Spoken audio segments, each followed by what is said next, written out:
السلام عليكم ورحمة الله تعالى وبركاته. في هذا الفيديو سوف نعرض عليكم آخر خبر بخصوص نجم قائد المنتخب الوطني الجزائري. لكن قبل أن نبدأ في تفاصيل هذا الفيديو لا تنسوا الاشتراك في القناة والإعجاب بالفيديو ليصلكم كل ما هو جديد. إذا لم يتم الإعلان بشكل رسمي عن توقيع النجم الجزائري رياض محرز مع فريقه الجديد الأهلي في صفقة قدرت بأكثر من 30 مليون أورو.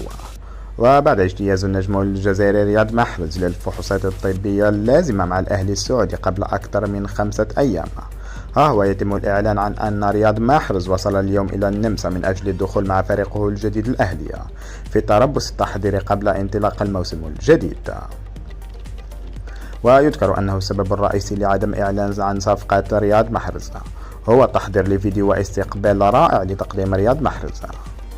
وهنا أعزائي المشاهدين شاركونا أنتم بآرائكم في التعليقات، ولا تنسوا الاشتراك في القناة والإعجاب بالفيديو ليصلكم كل ما هو جديد.